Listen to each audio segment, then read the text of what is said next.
Listener discretion is advised. You are listening to Wine and Crime, the podcast where three friends chug wine, dribble White Claw all down themselves one moment before recording. I'm wearing gray. This is awful. I'm lactating. Chat true crime and unleash their worst Minnesotan accents. Oh, yeah. I'm Kenyon. I'm Lucy, and I'm wet. Wet ass Lucy. Wet ass Lucy. Wow. And I'm Amanda. Dry. Well, actually, not dry. And you know why? Why? Is I it raining? have now been a victim twice of the South Minneapolis squirter.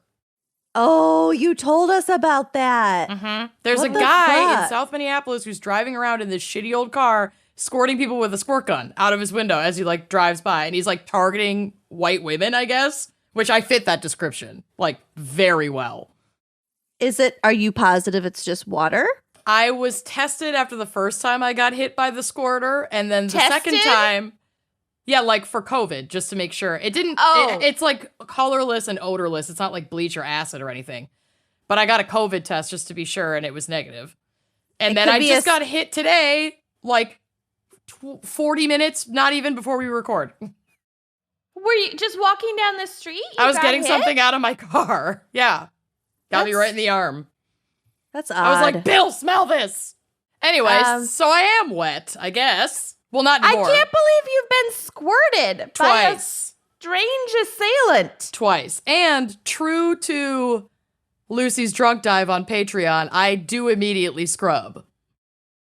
What? What? Remember, this Oh, is such yeah, a yeah, long yeah, ago yeah, drunken yeah, yeah, memory, yeah, but yeah, Lucy's yeah, most yeah, recent yeah, drunk yeah. dive The North Koreans with the pap with schmear, the smearing with of the the face. poisonous schmear. Yeah. She I went immediately straight went to the bathroom and bathroom. washed off. Well, both that's times. Yeah. That's good. Yeah. Both I think times I got squirted. that's terrible, but also he must like live in your neighborhood. Well, it's like all over these South Minneapolis like community forums, and people have gotten photos of his car. Like MPD has the license plate. It's been reported. The police are just fucking useless, and he's still out there doing it. Clearly, because I just got squirted. That's Is terrible. this the same guy who's going around like filming? No, that's the People? couch cab guy, and Yeah. I have also reported him to the police and the FBI, and the police have questioned him, and he's still just out there stalking people in Dinkytown. So like Stalking and Minneapolis is a filming. weird place right now. Yeah. You're either getting squirted or stalked by this creep in like a white, like full face covering, like Michael Myers kind of mask. As if you needed another reason to never leave your house again. I just don't leave my Yeah. house. I don't leave my house except It's for disgusting. today. I've done so much today. Anyway, let's get to it. I need wine. Mama needs a drink. I need it so one bad. more thing. So I'm recording in my dining room, and there's a front window, and we just moved in. It's the world's longest move ever, and we don't have curtains yet. And a car just drove by, stopped, reversed, waved to me. It's nighttime. I cannot see who waved. I just saw the hand. Your and it's famous. a And then big drove away. window. That window is the size of her whole wall. It's a big window, and I'm brightly lit, and then there's like a dark street. So it's like I'm like a giant television set for people you walking are a their drive-in. dogs. Hang a sheet. You're a drive-in movie theater. And yeah, honey, you need curtains. Just hang Remember, a sheet until you get curtains. you guys both yelled at me when I first moved in and I Correct. didn't have drapes. Correct. Do you not have blinds even? We don't have she got we don't nothing. have It's a curtain so rod big. that's big enough for that window. I bought one and it's not big enough. Yeah, but Just blinds. There are no spray blinds paint. that were already on there? No. No, Oh, there's nothing. Lord. Spray Anyway. paint the window black. Right. You- just tape you up won't regret it. newspapers. Our neighbors will love it. Anyway, sorry. That was alarming. You talked about stalking, you talked about the squirter, and then somebody waved to me in the night from the street, and I got a little alarmed. Yep. Okay. Well, moving on. So, before we get to the episode, Amanda, do you want to tell us about the day that you've had? I have a butt plug and then I have an anecdote. So I guess you're just in this conversation until for the foreseeable future. Fucking deal with it. It's a long intro this episode. It's a long intro. Okay. So first, my butt plug. So if you follow me on Instagram, you know that I do my like noonish Animorphs readings for different causes throughout the rest of time because COVID's never going away. But I am going to be doing an AMA on Instagram Live. I have not selected the date yet, and here is why. This is to support the Justice for Amir Johnson GoFundMe that I've been plugging hardcore on all of my social media. For those who are not in the know, Amir Johnson is a young black man who was shot by Ventnor City police officers on August 6th out in New Jersey. He was called kind of like for a wellness check. He was on the side of the road acting a little erratically. He had actually just recently lost his fiance to substance use disorder and was not in a good place. And within 14 minutes of police making contact with him, he was shot and killed. And now the family has to work with civil rights lawyers because the police department is withholding all of the body cam footage, of course. And nobody always was a great sign. Yep, exactly. And nobody was there to film it, so they're not getting, answers in this situation. And lawyers are getting. Yeah. And lawyers are really expensive. So I've been trying to support their GoFundMe campaign. It's listed in my bio on my Instagram account. So you should follow me at Amander007. And if you give $5 or more to this campaign and send me your receipt and your Instagram handle, you can participate in this AMA. I will literally screen share with you so that we can chat like face to face. And you can ask me a question or whatever. You can make fun of me. You can like throw a fake tomato at my face. I don't even care. I just want this family to get your $5. And then if you don't want to be on screen, you can also just say, I don't want to be on screen, and then just type in your question in the chat. But it's going to be super fun. So make your donations by September 30th, which is also my birthday. And this is what I want for my birthday. And then on that day, on my birthday, I will choose and announce the AMA date. And everybody who sent me their receipts can participate. And I'm super, super excited about it. And it's going to be awesome. I love that. That's so awesome. do it. I promise. Yeah. I pledged to shower that day. I can't wait to think up the worst question I possibly can and submit it under a pseudonym. Great. I'm participating just surreptitiously. I love it. Well, I mean, you two have dirt on me, and I said no boundaries, baby, in my post. So You sure my God. did. tell them what you did. If it's a date, I'm available. I will join you, and people can ask me shit about you. Hell yes. I think I'm gonna do it on like a Sunday afternoon. So it's just like chill after church for people. Even though we shouldn't be going to physical church, but after you stream church. Yeah. Also, what do I mean if I'm available? Right. Sign me up, Buttercup. Okay, so my quick anecdote, and also this pertains like directly to Kenyon and took me back to another planet. So today, I've had a day because I had my birth control arm implant replaced, and I had to go. Yes, I know. I can't wait for that shit to make my hormones like slightly less bonks. And I had to go to the DMV to get my license renewed. And Loretta got towed the other night. For being on your lawn? No. Apparently, it's not illegal everywhere in Minneapolis to have a trailer on the street without being attached to a vehicle, but it is in my neighborhood. So even though I've had it out there for like a month and a half on and off, not even a month and a half. Someone reported for like a month, but it got towed. So it's been a whole day. Oh, no. I mean, I got her back. So she's been bailed out of the clink, but that's like the day that I've had. But when I went to renew my license, I got there and I give them all my information and they're like, oh, there's like a restriction on your license. You have to pay like a $20 reinstatement fee. And I'm like, I don't know. I haven't gotten a moving violation and I can't remember the last time I got pulled over. Right. So I was like, all right, I'll pay it, like whatever. They process it and then they're like taking my picture and then we go back to finish the renewal. And she's like, oh, actually, I still can't give you your new license. And she gives me this thing that got printed off and it's like a citation that is in Massachusetts that I have no recollection of. I don't think I've ever been pulled over in Massachusetts. Did you skip a toll or something? No, but it had a phone number attached to it. I tried to call it. The wait time for the call was like an hour and a half long. Now, mind you, I have had to make this DMV appointment like a week ago, and it was the soonest appointment at the soonest DMV that was available, which is an hour away. So I drove an hour to go to the DMV. Then when I got there, I had to wait another like 45 minutes to an hour for my number to be called, even though I had an appointment. Of course. Well, that's the DMV for you. Exactly. Yeah. Just to that's find out. honestly not bad. No, I know. It was It's actually speedy. going swimmingly thus far. It has been. Then to be told, oh, actually, we can't actually do this today. Then I try to call. The wait time is too long for them to just like wait for me. So they're like, yeah, you're just going to have to make an appointment for another day and do this again. So I'm like, okay. So I'm on hold listening to this like classical music the whole way home because that's how long I was on hold. The hour drive. So you were able to drive home. Yeah, I mean, they didn't even fucking ask me. It's probably, I think I paid the reinstatement fee and it might have lifted it. I don't know. I didn't get pulled over. I don't know when this restriction went on and I've been driving illegally apparently for maybe years. Who fucking knows? So like, what fucking difference does it make? This I is drove a home pattern anyway. with you. Remember when I we don't rented know. our I don't car know. in Okay. Texas?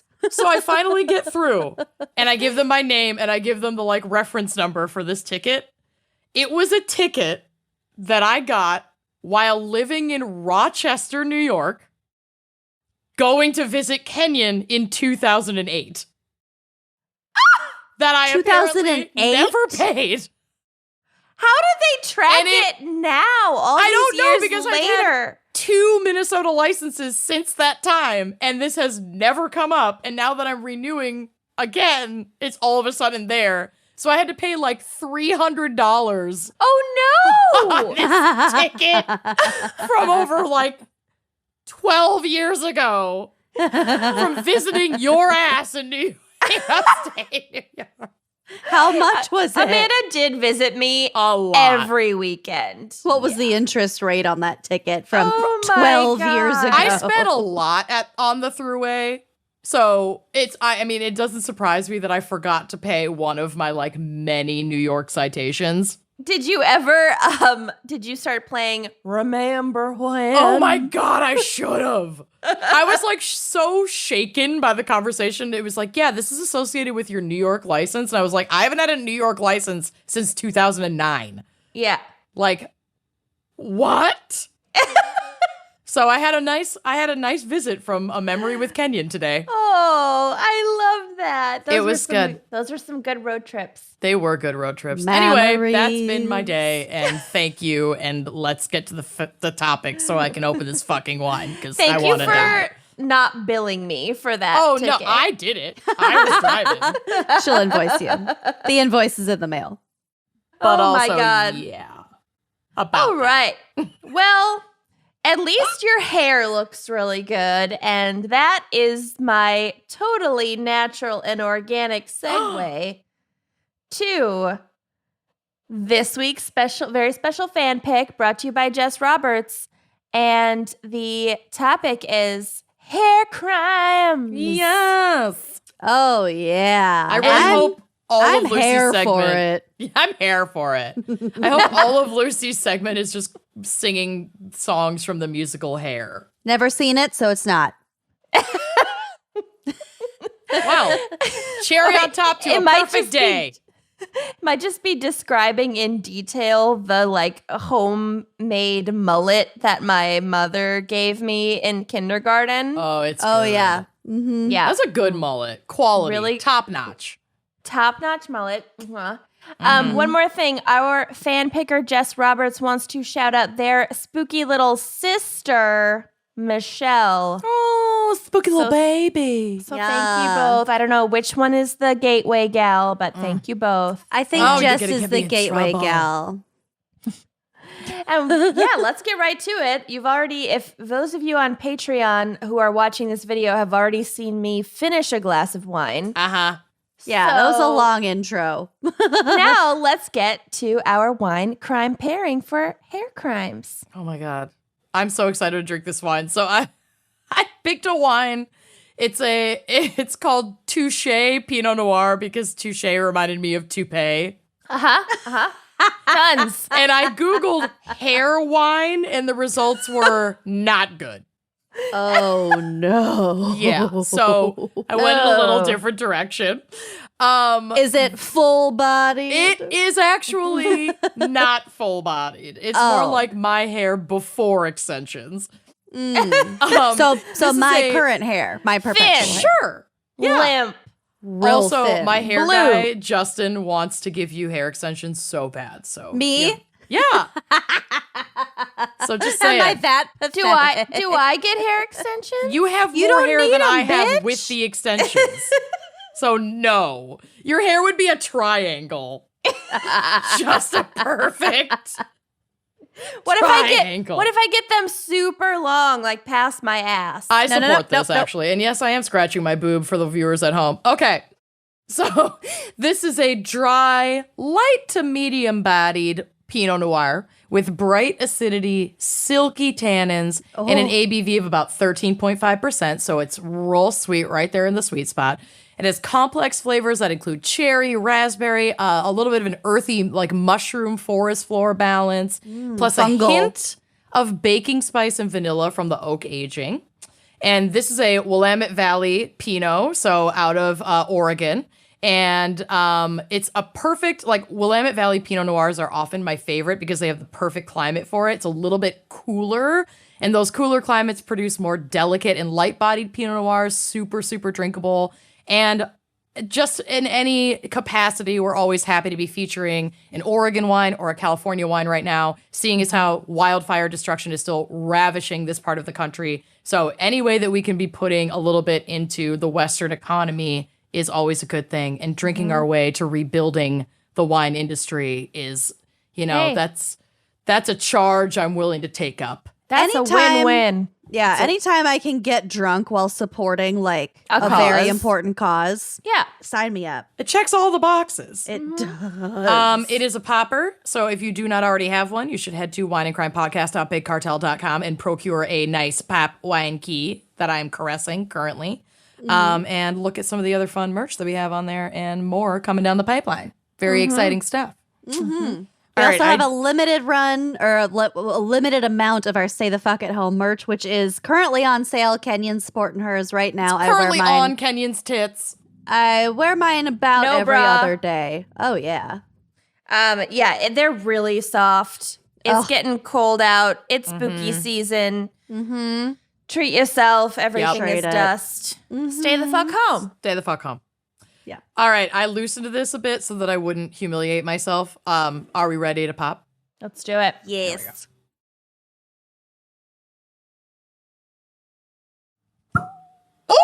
Oh, that scared my dog. Resonant pop. Voluminous pop. was So kind of- voluminous. It was kind of echoey. Yeah, it did echo a little bit. This That was room good. is, special. Cavernous. Nice. Cheers, my dears. I'm drinking a white. I feel like I've rediscovered whites lately. Yeah, same. That's a pretty glass. Minus the rediscovering. Cheers. Loves All it. right. Mm. Well, Lucy, what is our background and probably not psych for hair crimes? No psych this. I can't this wait for week. the psychology of hair. Ben hair, done, Done hat. that.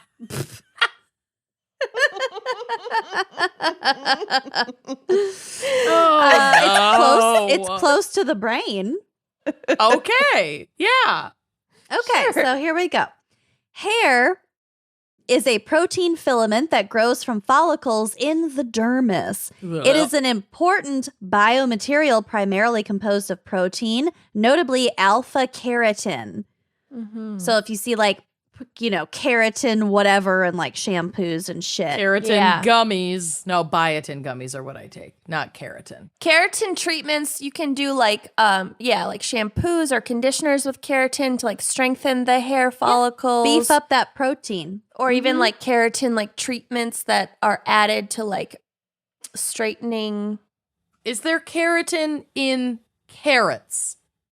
I don't think so. No, that might be keratin. I love carrot cake though. I do too. If eating carrot cake will strengthen my hair, again, that is a mission I'm willing to go on. Yeah. I'm going keratin versus in carrots. Okay, we'll move on in the meantime. Okay. Hair is one of the defining characteristics of mammals. In humans, attitudes towards different forms and styles of hair vary widely across cultures, but is often used to indicate a person's personal beliefs, social position, age, sex, or religion. Okay. So hair is very important in our society Signifier. these days. Mhm. Yes. This is from Wikipedia. Hair usually refers to two distinct structures. Firstly, the part beneath the skin, which is called the hair follicle, or when pulled from the skin, the bulb. Yeah. Seen Or it. Yeah. the root. Bulb. I love this stuff. Ugh. Yeah. Oh, it gets so much worse. Just you wait. Because of Kenyan, I get targeted ads for like Dr. Pimple Popper cleared Nope, a yep. lady's entire back full of blackheads. And I'm like, I don't want this. But No. send me that link, though. Ew. No, because then it'll keep targeting that shit at me. I don't want it. Yeah. I love it. Oh, it's so disgusting. So Okay. gross.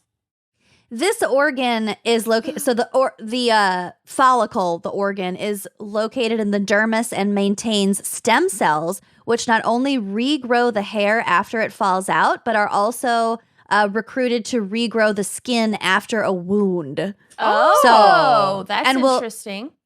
You know what? I'm just going to give you this fun fact here at the outset. So the reason why when you undergo chemotherapy, it makes your hair fall out, it's because it kills the follicles, because the chemotherapy treatment is intended to kill cells that regenerate really quickly. Right. And so hair Right. follicles definitely fall into that category. Oh, so does it also make your nails stop growing? It sure does. Oh, that is Yeah. interesting. Very interesting. I have a friend Okay. who's undergoing chemo right now, and because I forgot about the fingernail thing, and Right. I had a socially distanced, very responsible lunch with her a few weeks ago, and I was like, "Oh, what happened? Did you smash your finger?" And she's like, "No, my nails are falling out." I'm like, "Oh God," Oh, honey. because she's Wow. undergoing chemo. But Wow, I didn't know that. Oh, wow. Okay. yeah, I mean, it certainly doesn't happen all the time to all of your fingernails, but it is a thing. And also a fun fact about hair and chemo, when your hair starts to regrow, it frequently regrows. It grows back as like a totally different color and texture. Mhm. Like, Yeah. at least for a while until it gets Yeah, back to Jessica's normal. hair came back in like really soft and like curlier than it was before. Yeah, Yeah. it was curly. It was so it was cute. really different. Yeah. Uh-huh. Stunning. It can be very unpredictable. Mhm. Yeah. hmm Yeah. Okay, so the other distinct structure when we say hair is the shaft, There we go. which is the hard filamentous part that extends above the skin surface. So like blue hair, part. like hair. A cross section of the hair shaft may be divided into roughly 3 zones. So we're starting from the outside, and there is a diagram on the drive, which will be on the blog if you want to follow along. Yes, I do want to follow along. Thank you. Don't look at the other pictures and spoil it. I mean, I can't make that promise since they're all on the same screen, but I You will can look try. at them, but just don't scream Okay. and spoil it. Okay. So starting from the outside, we have the cuticle, which consists of several layers of flat, thin cells laid out overlapping one another. So like think of roof shingles. Like think of like all of those TV commercials from like 97 where it showed the shingles like being repaired in the hair follicle by the shampoo. Smoothed out. Or Okay. like a snake, like the body Yeah. of a snake, like the Uh-huh. scales. So then the second layer as we're going in is the cortex, which contains the keratin bundles in cell structures. And these are what retain that like rod-like, the rod-like shape. Okay. The carrots. Got it. And the carrot cake. And then the medulla is a disorganized and open area at the fiber's center. So it's just kind of, it's like the core of the hair. And the medulla is not always present in all types of hairs, and we will get to it. Interesting. Is that what differentiates like head hair and pubes? We'll get to it. We'll get to it. So the cortex contains melanin, which colors the fiber based on the number, type, and distribution of the melanin granules. Mm-hmm. The shape of the fiber is related to the shape of the hair. So, for example, round hair fibers create more straight hair, and oval or other shaped fibers produce wavy or curly hair. And like if you're thinking forensically, you can determine like ethnicity of a suspect, for example, based on the shape of the fibers. But that's probably the limit of what you can determine, and we will get to it. No, and we will get to it also. Oh, wow. Based on the hair, not the like DNA, but the hair. Already fighting. They're already fighting. Yeah, you're right. So if you're just looking at it under a microscope, and again, we'll get to it in my segment. If you're just looking at hair under a microscope, that is about the only thing you can tell from it. Right. Okay. Visually. Okay, so when you have greasy hair, it's still wet on top hair. Okay. Well, do we really need to air all of our dirty laundry on this show? Not No, but It's fine. it's pretty funny, though. This is what happened. So I was a sophomore in high school, pretty sure. Yes. And Yes. was a big nerd, studied It was a the lot. year you got to go to prom early. Remember? Yeah, because I was dating a junior. Which I totally don't deeply regret that dating choice. We all regret it on your behalf. We all But regret anyway. everyone we dated our sophomore year. It's fine. Big nerd, studied all the time, was in a lot of activities, didn't have a ton of time for self-care. Okay? You did letter in debate. Yes. Mm-hmm. So, went to school one day wearing like, you know, a sweatsuit basically, and my hair up in a sack. messy bun, as you do, as I currently am doing. Oh, yeah. And my boyfriend at the time in the morning at school was like, "Oh, did you just get out of the shower? Your hair's still wet on top." And like patted my hair. Oh, no. And it was not wet from the shower. You're was blonde. It shows up pure better. grease. You also have very Grease thick lightning. hair. You have very thick blonde hair. Yeah. That basically holds like a good look for like 6 hours. Yeah. Yeah. It's gonna show. Yeah. It's fine. Whatever. Then I discovered baby powder, and then I discovered dry shampoo. Dry shampoo Like a decade later. is This was- the best thing ever. Yeah. Why did apparently dry shampoo has existed for millennia and like No one told us. No one fucking told us about it. Yeah. Oh, us blondes have been using baby powder Well, right. for a long time. The baby powder trick has also been in my repertoire Yeah. for a while. But like actual dry shampoo. yeah. Oh yeah. Yeah. The Aveda Puff Puff. Ooh, Oh. I like that. I love the Aveda. I really love the Living Proof, if I'm being honest. Hashtag not an ad. Hashtag wish this was an ad. We gotta stop saying brand names that we actually love because they need to fucking pay us. Yeah. Okay, anyway, so when you have greasy hair, that is actually a fatty secretion that lubricates the hair as well as a product of about 2 million small tubular glands that produce sweat and other watery fluids. So like sebum, anyone? Oh, Yeah. yes. Love a good Gentleman's sebum. relish. Ew. So these fluids like evaporate and then cool your head. They're useful. You need them I love it. for when you're, farming or whatever. The hair follicle, so like the part attached to your head, is technically the only living portion of the hair. Everything else exhibits no biochemical activity and is considered dead. Well, yeah. Hard same. The follicle consists of the bulb, bleh, which produces the hair shaft itself, followed by the sebaceous glands that produce the oil, and the erector pili muscles. The erector set. Okay, There so are muscles in the hair? yeah, You it gotta makes push your it hair, out. It makes your hair stand up. So that's what goosebumps are. So you could No call way. goosebumps your erector pili reaction. So Oh, because whoa. when your hair stands up, it creates a heat trapping layer on the skin, like over the skin. Like it lifts up for a second and then it like kind of relaxes and then it's like heat is trapped under it. So really, you don't have chills when you get goosebumps. You have heat. Well, you have chills, which prompt the reaction, which in turn is supposed to warm you back up. Got it. Okay. Yeah. I'm following this for sure.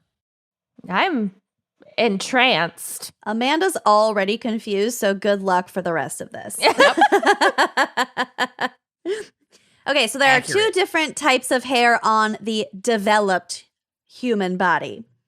We've got vellus hair, which is the hair on your arms, legs, face, basically your whole external body except for your lips, the back of the ear, the palm of the hand, the sole of the foot, some external genital areas, penis, the navel, and scar tissue. Those are pretty much the only places that don't have vellus hair.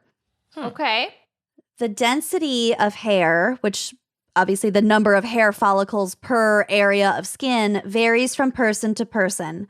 I don't know about your partners, but my partner has the most bizarre, sparse, like back hair. Hair patterns.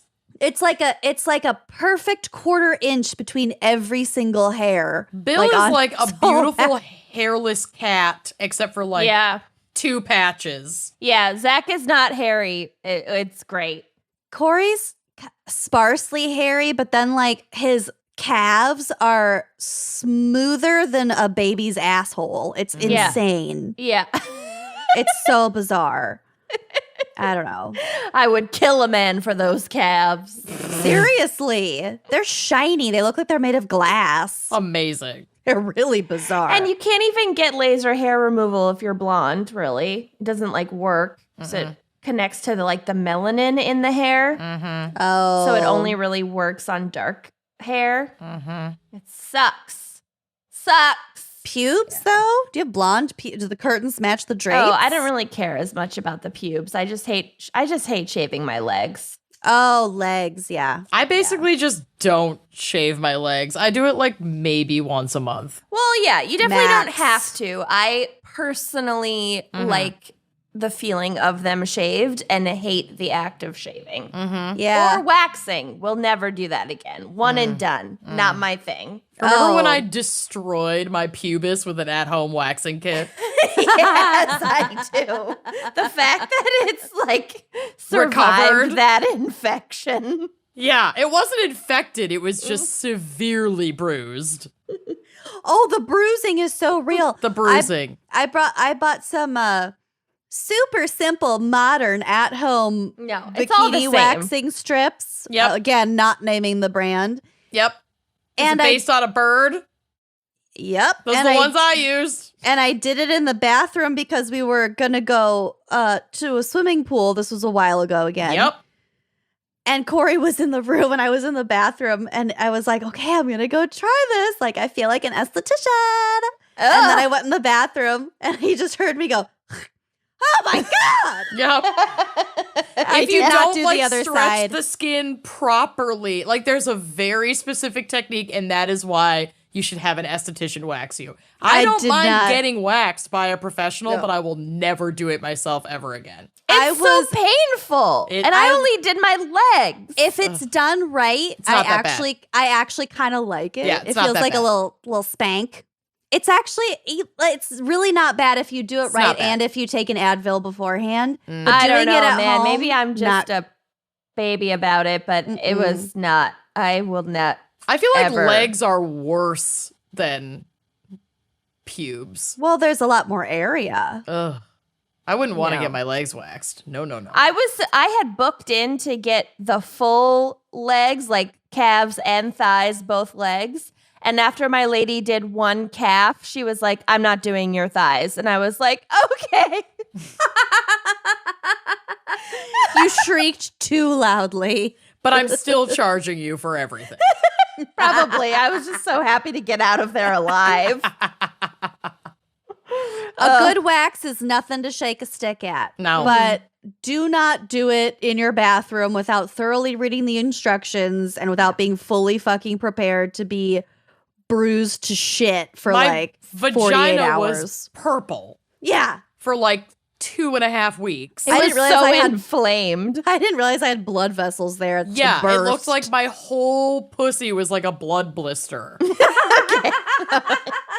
And it was like right before me and Bill's anniversary trip to course. Florida. It's always before like a romantic event or vacation or both. And I was like, with the lights off, for the love of God. Invest in a professional. Dear you had to get Jesus. like a swing so that there wouldn't be any pressure on it. It did, after like a day, it didn't hurt anymore. It just looked horrible. like a grape. But yes, like A clusters of a grape. punctured grape. Yeah. Okay. Just dipped my crotch in strawberry jam and it Ish. stained. Okay. Concord grape. That's how they make newborn babies look like newborns in movies. Grape jelly. What? Oh. What Because about it's- cheese? Just cottage Yeah. cheese. Cottage We'll cheese get to the wrap. cheese, y'all. We'll get to the Okay. cheese. I gotta keep going. We've got a long journey. Oh no. Here we go. Okay. Each strand of vellus hair is usually less than 2 millimeters long, and the follicle is not connected to a sebaceous gland. So it's like the peach. It's like your arm hair. It's like peach fuzz. That shit doesn't sweat and get greasy. It's also very fine. There's no melanin in it. Like, you know, it's just. Well, there can be melanin in it, but not for everyone. Oh, you're right. I was thinking about something else. Yes, there can be melanin in it, but it's not connected. It doesn't have any sebaceous glands. Right. Okay. Okay, so the other type of hair is terminal hair, which is the hair that grows on your head and also your crotch and pits. Pubic hair. These hairs are longer and darker than vellus hairs. Terminal also hair. probably chin. Oh yeah, I think they can kind of crop up, Yeah. sneak up on you. Oh, Terminal hair also has all 3 layers that we talked about earlier, while vellus hairs do not have the medulla. So Okay. just as that's what I was thinking of, not That the center. melanin, it's the medulla. Yep, that center, which yeah, doesn't really do anything. It's just the middle, whatever. So actually, there are 3 types of hair. I'm so excited. Okay. The third of which is my fucking favorite, Lanugo. Oh, God. So Kenyon has her cocktail party story about those corpse dolls, and I have my fun factoids about Lanugo. She I sure have does. never heard this. So- Well, you will never be able to unhear this, so get ready. Great. I think the most extreme reaction I've ever gotten was once upon a time I was at brunch with Kenyon and her husband, and I somehow this came up. I don't remember why, but I explained what Lanugo is to. Jason Lanugo. He's a teacher. I don't know why this sent him over the edge, but he almost like gagged. Like Well, he had to tell me to social stop. studies. Yeah, he's not a biology teacher, and also Leave him alone. He can't. He's not Deals into with this stuff. children. Why this was his tipping point will forever It mystify was. me. He almost puked up his Aperol spritz. It was amazing. Okay, so Lanugo is a very thin, very soft, unpigmented hair that grows on fetuses in the womb. Oh, It's yeah. fur. It It's fetus fur. I remember this, and they basically Fetus eat fur. it, and then like their first shit. Okay, sorry. Hey. All right. Rude. This is your thing. Sorry. Yeah. It usually appears around 16 weeks and is abundant by 20 weeks, which is about 5 months. There are photos on the drive of like ultrasounds of these Hairy horrifying babies. Instead Around- of gender reveal parties, which are stupid, we should do Lanugo Lanugo reveals. reveal parties. Oh, yeah. Around 6 to 8 months, the Lanugo is shed and the baby eats it, Yep. but also technically drinks it Yep. because it gets like shed into that amniotic fluid, and like then that's what the liquefied. baby that's what the baby consumes. So it gives the baby protein for energy to like be born. And it is one of the reasons why the baby's first dump, which is called meconium, is so fucked up looking. It really is. Yeah. So Lanugo also serves to make sure that disgusting cream cheese sticks to the baby's body during birth. That should be illegal. I realize that people are excited about having babies and more power to them. And I would like to have babies one day as well. And I know I will be excited, but I also know I vow not to share photos of the baby I don't covered in the cream cheese. No, I don't want to Baby's see the first cheese. photo? No. It's not beautiful to anyone but those whose genes. Yep. I will tolerate looking at your child after it's wiped. Wipe it down, bathe it, whatever. Honestly, wait 6 months before you take a photo. Honestly, I would prefer 2 years. 18. Let them really plump up. If we're really shooting for the stars here, let's say 18. Years, not months. Years. Oh, yeah, years. I like a newborn, even if it looks like, Ross Perot, but just no fetal cheese. No, the Can't cheese handle it. No. So the cheese is it's really important to the baby's health, but like not to my. It's not a personal really preference. Detrimental to my mental health. Yeah. So the Lanugo also protects the baby's developing skin from the amniotic fluid, which I can imagine is like maybe a little acidic. It's probably Could not be. great for a baby to be like marinating in the same shit for 9 months. Could So get pruny, I guess. Yeah. yeah, as you look at your nails. I did take a long bath pruny, today. I guess. So. Mhm. Also, fun fact, Lanugo is often found on teratomas, which are those tumors that have like teeth and hair and personalities and shit that they like extract from your body. Those twins. So The they're not twin. able to drink the Lanugo, so it just rests on the twin. Yeah, I mean the teratoma twin, the TT, is developing the same components of a fully formed fetus, which I suppose would include those like follicles that sprout the Lanugo. All right, we good. might have to move on. I'm good. You lost me at sprout. Okay. On average, the lifespan of a human hair is 2 to 7 years. The hair on our scalp goes through 3 phases, the first of which is the anagen phase, when the hair is actively growing, and that's usually between 2 and 7 years before the bulb grows dormant. The bulb. The bulb. So, like 90% of the hair on your head at any given time is in the anagen phase. So it's like growing out. Then we have the catagen phase, which is when the hair stops growing and detaches from the blood supply, the bulb. And it's still attached to the head, but it's not actively growing, and that's what's called a club hair. You can find it in the club. Bottles Yeah. full of bub, mama. It got what you need. Bottles full of bulbs. Bleh. I've seen some club hair in my day. That's for sure. And then the last is the telogen phase, which begins with a resting period of about 3 months when the club hair is just hanging out while the new hair begins to grow underneath it. And then that hair falls out. The So club that's like hair natural falls out. shed. Yeah. The natural shed, exactly. And every hair is basically at like a different stage. And that's why your hair is not just coming out in clumps every like 7 years. Yep. So my next sentence is all of these phases happen at the same time so that you don't just go bald all at once. Oh, Got it. Got it. So Nina Jablonski, author of Skin, A Natural History, suggests that about 2.5 million years ago, the genus Homo arose in East Africa.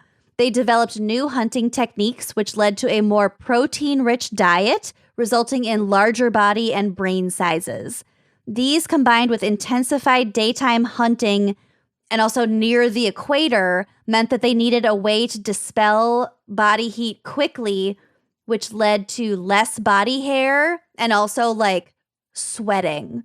Oh, so like primates don't sweat? I mean, all animals sweat differently. For example, cats and dogs sweat through their noses. And their mouths. Like dogs sweat through like their tongue. They're like, yeah. got it. But they all sweat differently. Uh-huh. Okay. But yeah, humans sweating and also humans having less body hair was strictly because of new hunting techniques, more meat, different hunting rituals because of more meat. Okay. And that's like, yeah, that's how that happened. Neoteny, which is the slowing of physiological traits for evolutionary reasons, and by evolutionary reasons, I mean like the attraction of mates, occurred in our prehistoric past, giving males in general longer, coarser, thicker, darker hair, while females in general do not have that, leaving their vellus hairs more visible than that thick hair. And that thicker hair is produced because of testosterone. Okay. So like chicken and egg, I don't know how this like all kind of worked out, but that's over this is where we are today. Time, that's how it shook out. Yep. A chemistry occurs. Yeah. A chemistry occurs. Testosterone. And that is why Amanda is attracted to such hairy men. Truth. Bill's like not hairy enough, so I won't let him cut his hair. He's got long hair. He has long, gorgeous hair. And if he cuts it, this relationship is over.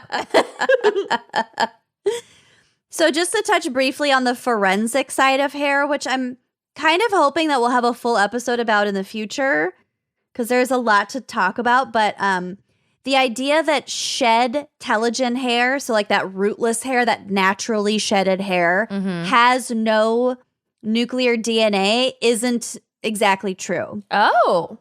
Before DNA sequencing came along, FBI examiners used a microscope, Kenyon, to try and link a suspect to a crime scene by just like looking at those hairs, just visually comparing hairs. Comparing, which wasn't great, and we Yeah. will get to it. Not Comparing great. like just the physical characteristics of the hair, right? Yeah. Yeah. Okay. Yeah. Yep. Just eyeballing it. Just Sure. eyeballing it. Really close up eyeballing it. Not subjective at all. Mm-mm. So by 2015, which like fucking took you long enough, the FBI concluded that at least 90% of these microscopic hair analyses included errors. Oh, good. Yep. So today we can use several different kinds of tests to determine links, forensically speaking. So first we have mitochondrial DNA sequencing. Amanda, you can go to sleep now. Okay. This can determine the maternal lineage of the suspect. It is not the most helpful because the results would be the same for a grandmother as her grandchild. So this mitochondrial DNA is only passed down through the females for the most part. There are exceptions, but it's mostly through the females. And it's like not really that specific. Like you could maybe determine that they were in the same family, but not Okay. this is Who your person. in the family it is. Yeah. Right. This type of testing can also determine the species that the hair came from if investigators aren't certain that it's human, or if they need to determine like what animal it did come from. It can be very hard to determine. Like my hair and Josie's hair look remarkable, shockingly similar. Blondes do have more fun. Well, Okay. Kenyon, I was thinking of that time we were at Crime Con, and we had 3 hotel rooms, and Kenyon and I were right next to each other. And I texted her and I was like, Forensic Files is on channel 28. And she was like, I'm already dog. watching it. And I was like, the pug, the pug. pug, The the pug. hair of the pug on the tire of the getaway car, like cracked the case. It's always a dog, or it's always an animal hair, or like a carpet fiber. Yeah. Oh, yeah. The They love their fibers. fibers. Yep. Uh-huh. Or a rope fiber, a nylon rope Some fiber. sort of fiber. Yeah. Like that shitty red fiber on the carpet of Shitty like carpet. an Oldsmobile. Oh, yeah. Yeah. Yeah. Life must Totally. have gotten a lot harder for investigators like after 94 when carpets stopped being so crazy. You know, like when the period of time when like all carpets looked like the New York subway Muppet? seat covers. Yeah. Yeah. Oh, Yeah. What yeah. do we do with forensics Everything in the is age like of beige hardwood? now. Yeah. Yeah. Yeah. Anyway. Well, hopefully it's balanced out by better technology. Yeah. Okay, so next up we have nuclear DNA analysis, and this has a lot of sciencey words in it, so I just pasted it from this article from the International Symposium on Human Identification, which was ishi.com. Ish. Quote, nuclear DNA can be found in any nucleated cell in the body, from saliva to bone to teeth, as well as hair. A small amount of DNA is amplified using a technique known as polymerase chain reaction, PCR, that makes ample copies of few targets known as short tandem repeats, or STRs. An STR profile is unique for each individual and is used to search against databases like CODIS to find a match. So, while it's definitely possible to get a profile from extracted nuclear DNA from an organically shed hair, the DNA inside, by that point, has usually become highly degraded during the formation of the hair shaft itself. Mm-hmm. So it's not perfect. You might not be able to get a good profile. So that's why they want to collect as many hairs as possible, because the odds of getting a really good result from any one hair is actually pretty low using this. If it's shed, if it isn't pulled out at the root. Well, all I'm talking about now is just a shed hair. Yeah.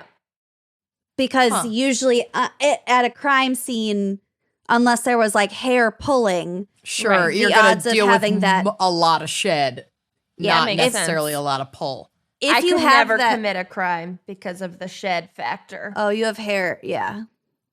I feel like your hair is in my house and you're 800 miles away. Mm-hmm.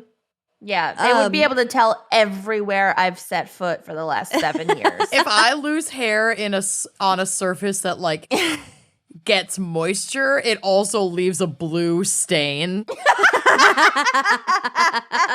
So I also should not commit a crime, because there's a Hansel and Gretel trail. What if you are wearing white and caught in a rainstorm? Do you get if it's downpoury enough, I will have blue bleed. If I bike and stuff and I get really sweaty, I'll pull my hair up and there's the back of my neck is just blue. It's Smurf blue. I make a lot of sacrifices for this fucking hair, people. I'm shook. Y'all don't even know what this takes.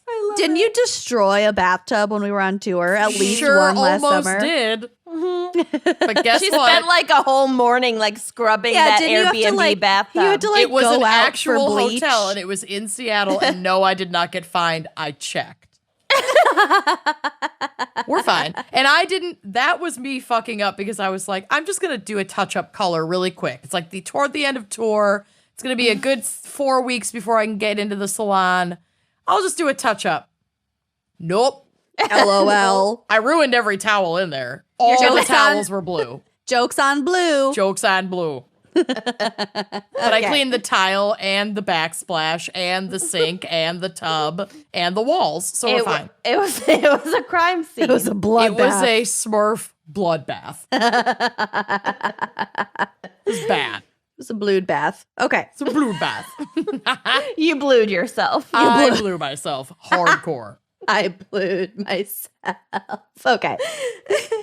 Okay, so like we were saying, yes, if a hair was tugged out and it still had that bulb attached, that is, again, the only living part of the hair, so that would have DNA in it. Sure. But that's usually not the case. So the third type of analysis that they use, this is also pasted in. It says, last but not least, other groups of researchers focus on proteomics, and that is the study of proteins to locate genetically variant peptides, or GVPs, for human identification. Since DNA degrades relatively faster than proteins, examining the later molecule can complement a partial DNA profile. So this is kind of like a combination of analyses here. Sure. Group of scientists at the National Institute of Standards and Technology had recently, and this was published in November 2019, so still fairly recently. Yeah, that's recent. Yeah, published a paper on the identification of GVPs in human hair keratin, carrot cake, and discussed the potentials of combining different methods to cover a higher number of variations. So, like I just said, it's a combo. Maybe they have like 3 different hairs. They're you can taking run what they different can get. tests. Yeah. They're taking what they can get. Mm-hmm. God bless them. God bless them. So just to round us out here are some fun facts about human hair. And also some of these are from maneandtail.com. Yes! I Isn't that about loved cats? that. Horses. There's Horses. a horse Oh. shampoo called Mane and Tail that's like really popular. It's meant for like horse girls with like long, thick hair. Well, it's meant for actual horses, but yes, people use But people use it. Yeah. It's marketed to people Yeah. for their own hair. it. Right. Hair grows faster in warmer weather because it stimulates hair growth. Oh. Facial hair grows faster than other hair on the body. Sure Correct. does. The 5 o'clock shadow is real. Mm-hmm. An average person has an average person has about 100,000 to 150,000 hair strands on their head. Oh, So I wow. have about 300,000. So, yeah, triple I that. have about 300. Do I this is count the before or after the parts that have been installed?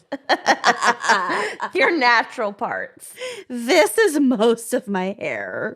Yeah, I just have like one hair that I wrap around my head repeatedly to make it look like a whole head of hair. Like Donald Trump. Yes.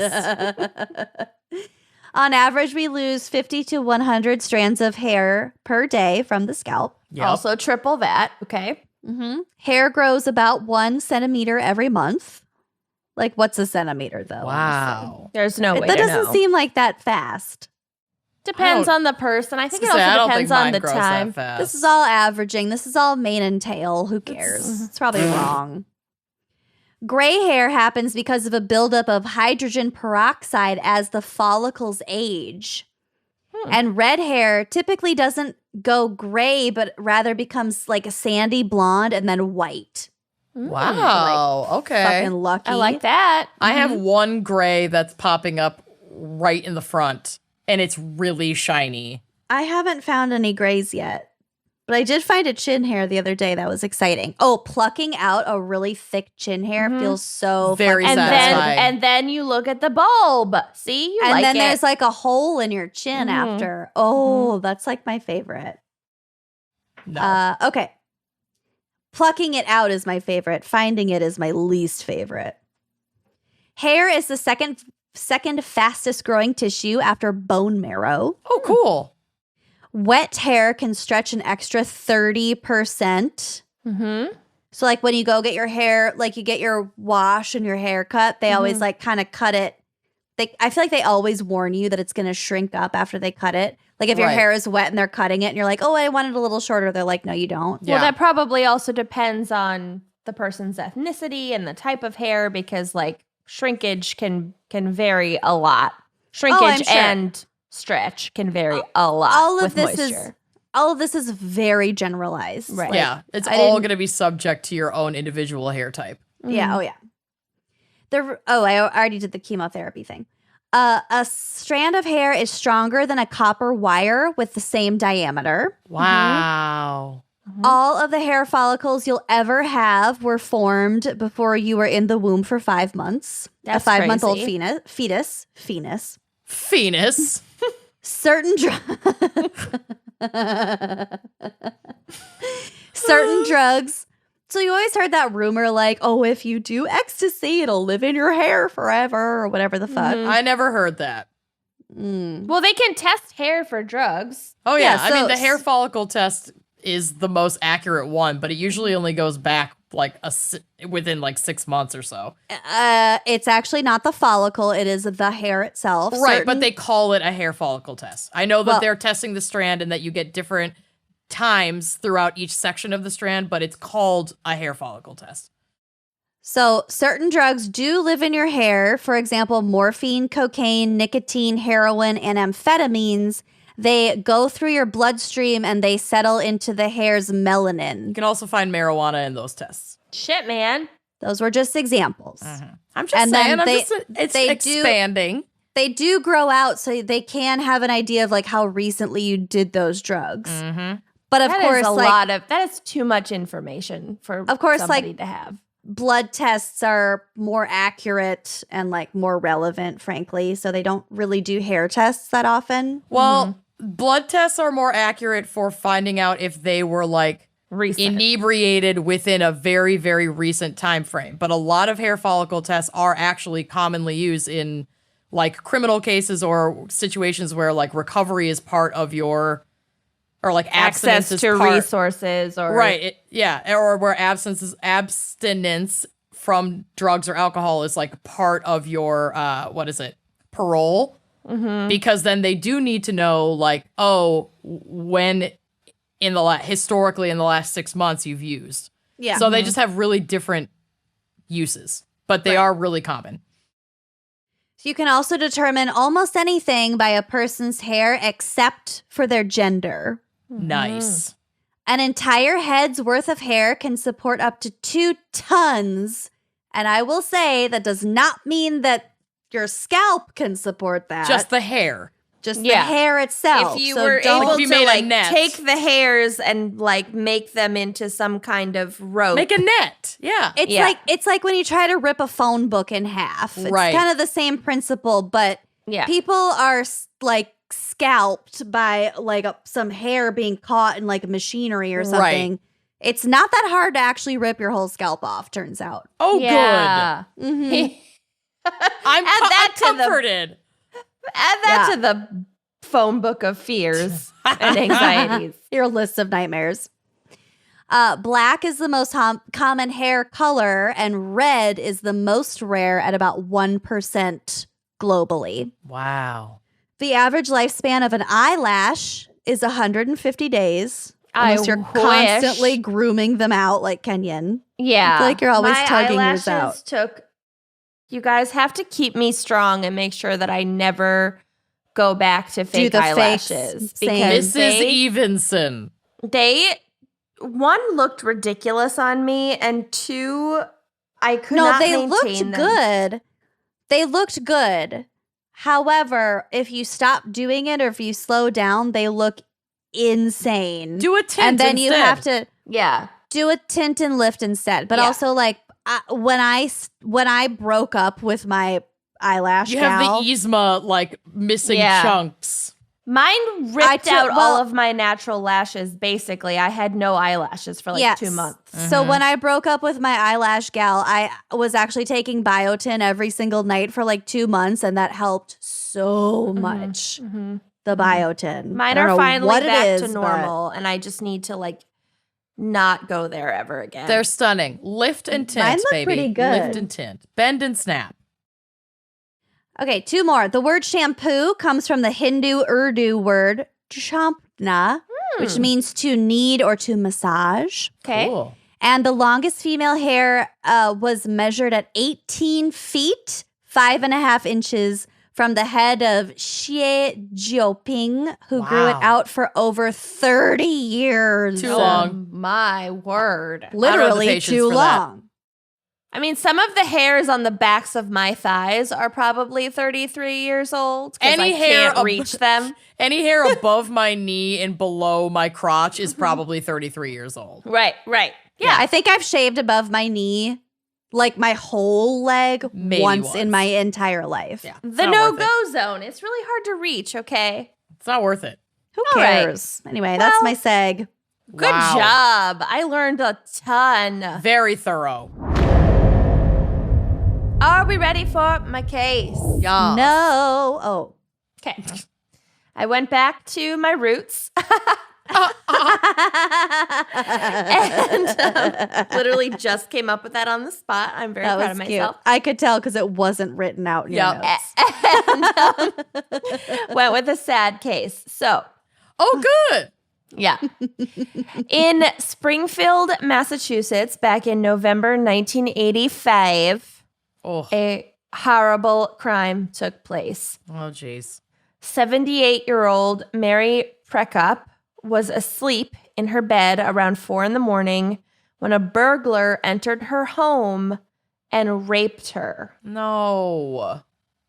Off to a terrible start. It's disgusting Decided that to that's go even get right into it. Speaking of lists of nightmares, when someone can just enter your home and rape you, When there's, someone like, could just nothing you enter your can- home. Period. I Yeah. mean, yeah, it's just like it's Home invasions are Hate it. my home invasions number are up there. one. Yeah. So basically, it was the middle of the night. She first had awoken to the sound of her dog barking, and she went down to her kitchen to check it out. Couldn't see anything. Nothing was going on. She sat in her living room for a while to see if it would come back. So clearly she heard something and it did spook her. Sure. Waited for a while, then decided to return to bed, but she brought a stick with her for protection. Wow. Fell back asleep. A stick, from the outside. I don't know, some sort of something. Maybe a Okay. yardstick? Who Yeah. knows? We have a golf club next to the bed, just in case. Have had for years. Mm-hmm. Fell back asleep, and then 4 a.m, whoever had been snooping around came back. Oh, that's sad. Oh, Jesus. And Mary was not the only victim. At the time, a rash of similar crimes, so home invasions, including sexual assaults against elderly women, was ongoing in the area. And it led many to draw parallels to the Boston Strangler case. Yes, I listened to that podcast. Totally. It's so good. It's that so case is good. terrible, but Oh, yes. it's a horrifying case, but the podcast is very well done, Boston Strangler, or Stranglers. Mm-hmm.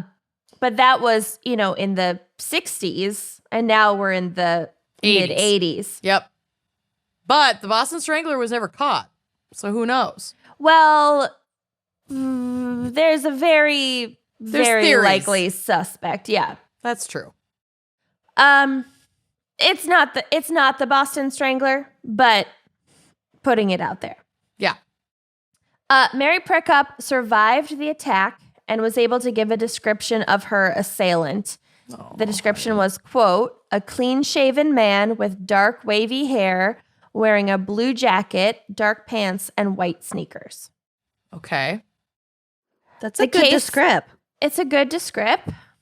The case received a lot of law enforcement and media attention from the start. Obviously, sexual assaults against elderly women, and a bunch of them is rare and horrific and going to receive attention. I couldn't find much info about the first few weeks of the investigation until on December 7th, 1985, 17-year-old George Parrott, I don't know if it's Parrott or Parrott. I tried to find a video. I couldn't find a video that pronounced his name. Should we go with Parrott? I like Parrot. It's probably Parrott. Perot, but let's go with Parrot. Yeah. Parrott was arrested after snatching a purse from someone at a Denny's restaurant. Fucking which, rude. PSA, if you are snatching purses or Don't snatch from a Denny's. well, it's if that is what's happening in your life, if you are stealing from people at Denny's, something has Stop. gone really wrong and this is rock bottom and Yep. you need help. You've Yep. hit rock bottom. I'm telling you it. No more justifying what you're doing. Yep. Some people need to be told that they're at rock bottom. Yeah. A lot of And people. that's it. You've spiraled to the bottom. Yep. So anyway, he snatched this purse at Denny's and then broke into a nearby home and got caught. Yep. So earlier that day, the teen, he's 17, left his job at a construction site and began drinking heavily with some buddies. Oh, jeez. He then took 8 Valium. Whoa. 8. That's a lot. And survive? Should he be studied? For like, Yeah, I don't know how. Before attempting the burglary. This is like Leo DiCaprio's what is he taking, like benzos scene in Wolf of Wall Street when he drives the car home and thinks he like nailed it. Yes. It's like, how was this guy walking, let alone raping? Being a cat burglar. That's true. That's a good point. Wow. That is a good point, actually. Lots to unpack. But so he attempts a burglary. He realized that the occupants were at home, and then he fled the scene, went back to his house, and passed out. Got it. And it only took a couple of hours for police to find and arrest him. I don't know how they knew it was him. They knew it was him.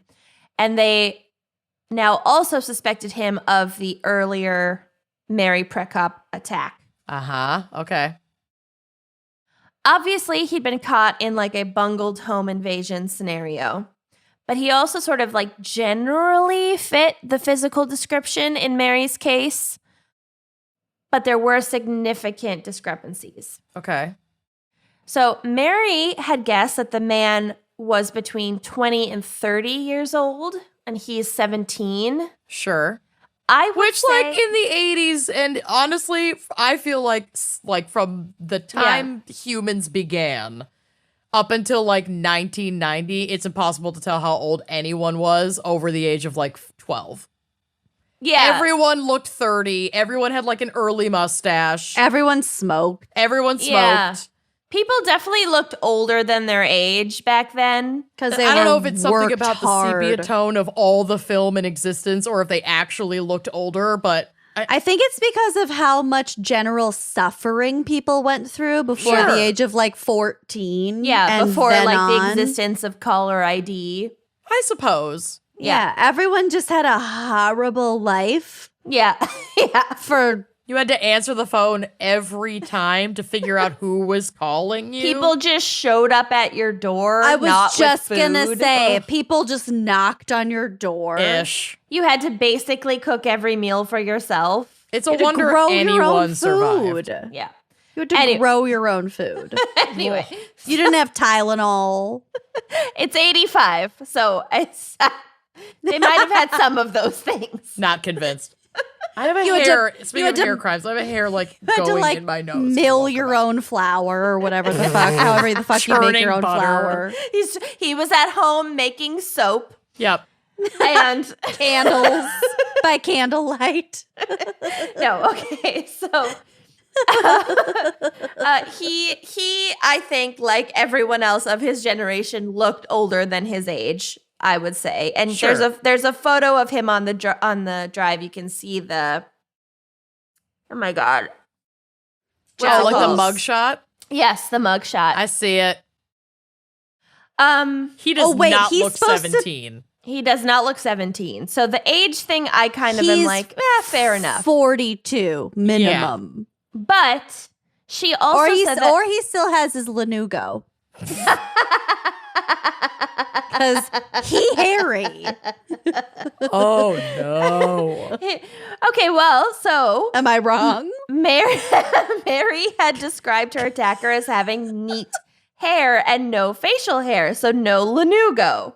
Yep, okay. But he looks like the Lanugo pictures, which will also be on the blog, honestly. He does. So George is a hairy man, and his hair is curly. It's a bit unruly. He also has like a super gross goatee happening. It's not that good. is He has not a Lanugo. Like, that is not like recent growth goatee either. His face is like a hair mask. Yeah. Yes. So hair is important for a lot of reasons in this case. So despite only very vaguely fitting the description, he is placed in a lineup, but Mary does not identify him as her rapist in the lineup. Okay. Later at trial, Mary even testified that George, quote, looked nothing like her attacker, Okay. and comments on the hair discrepancies. But prosecutors at trial brushed off this testimony from the victim Yep. And we're like, she's old. Her memory isn't good. Oh, fuck you. She doesn't remember what he looks like. She's old, so we don't really have to do our jobs. Yeah. We're just going to push this through so we can close this case. Yeah. Classic. And like she did everything she could. She was like, no, really, this guy does not look like my rapist. Can we try to find my actual rapist? That would be great. Yeah, Thanks. you're wasting fucking time. Still, police seemed to zero in on George, calling him, quote, no angel, and pointing to his multiple burglary arrests that were on his record already by the time he was 17. So he definitely had some serious run-ins with the law. He had committed burglary. He obviously was caught in December committing a burglary, fucked up out of his mind. They also found it suspicious that he lived on the same street as Mary. So to them, that was a connection. Yep. After a short period in detention, George Parrott confessed in a written statement to burglarizing Mary's home. Okay. He did not, however, confess to the rape. Right, because he didn't fucking do it. Got it. It is alleged that he was severely sleep deprived and still under the influence of drugs and alcohol at the time of his confession. 8 Valium. 8 Valium. It's also alleged that it was beaten out of him by police when he was in custody. George later rescinded his confession, saying that he couldn't even remember signing it. And then he also provided an alibi, claiming that he'd been in Brattleboro, Vermont, visiting friends the night that Mary was attacked. And I'm pretty sure those friends backed him up.